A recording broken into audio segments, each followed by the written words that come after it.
Day 1. The bus ride went really fast. I sat by the window and Jack was next to me in the aisle seat. Summer and Maya were in front of us. Everyone was in a good mood, kind of loud, laughing a lot. I noticed right away that Julian wasn't on our bus, even though Henry and Miles were. I figured he must be on the other bus. But then I heard Miles tell Amos that Julian ditched the grade trip because he thought the whole nature retreat thing was, quote, dorky, unquote.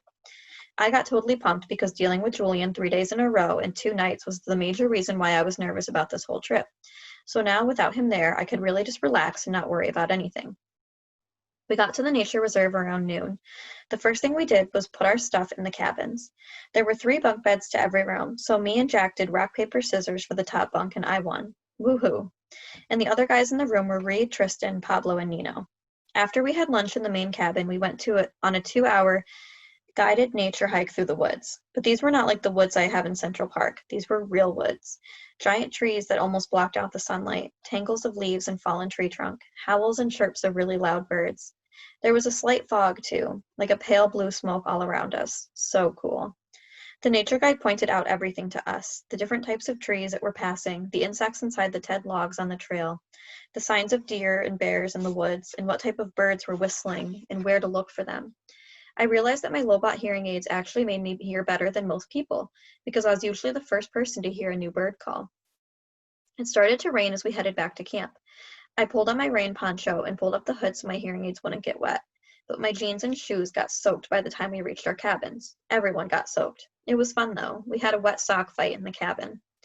Since it rained the rest of the day, we spent most of the afternoon goofing off in the rec room.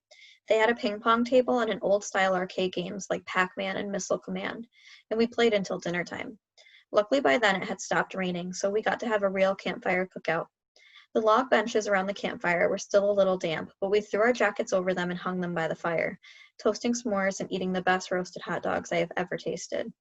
Mom's right about the mosquitoes. There were tons of them. But luckily I spritzed myself before the cabin and I wasn't eaten alive like some of the other kids were.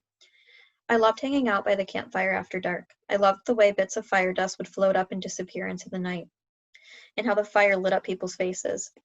I loved the sound the fire made too. Now the woods were so dark you couldn't see anything around you. You'd look up and see a billion stars in the sky. The sky doesn't look like that in North River Heights. I've seen it like that in Montauk though, like someone sprinkled salt on a shiny black table. So I was so tired when I got back to the cabin I didn't even need to pull out the book to read. I fell asleep as soon as my head hit the pillow. And maybe I dreamed about the stars, I don't know.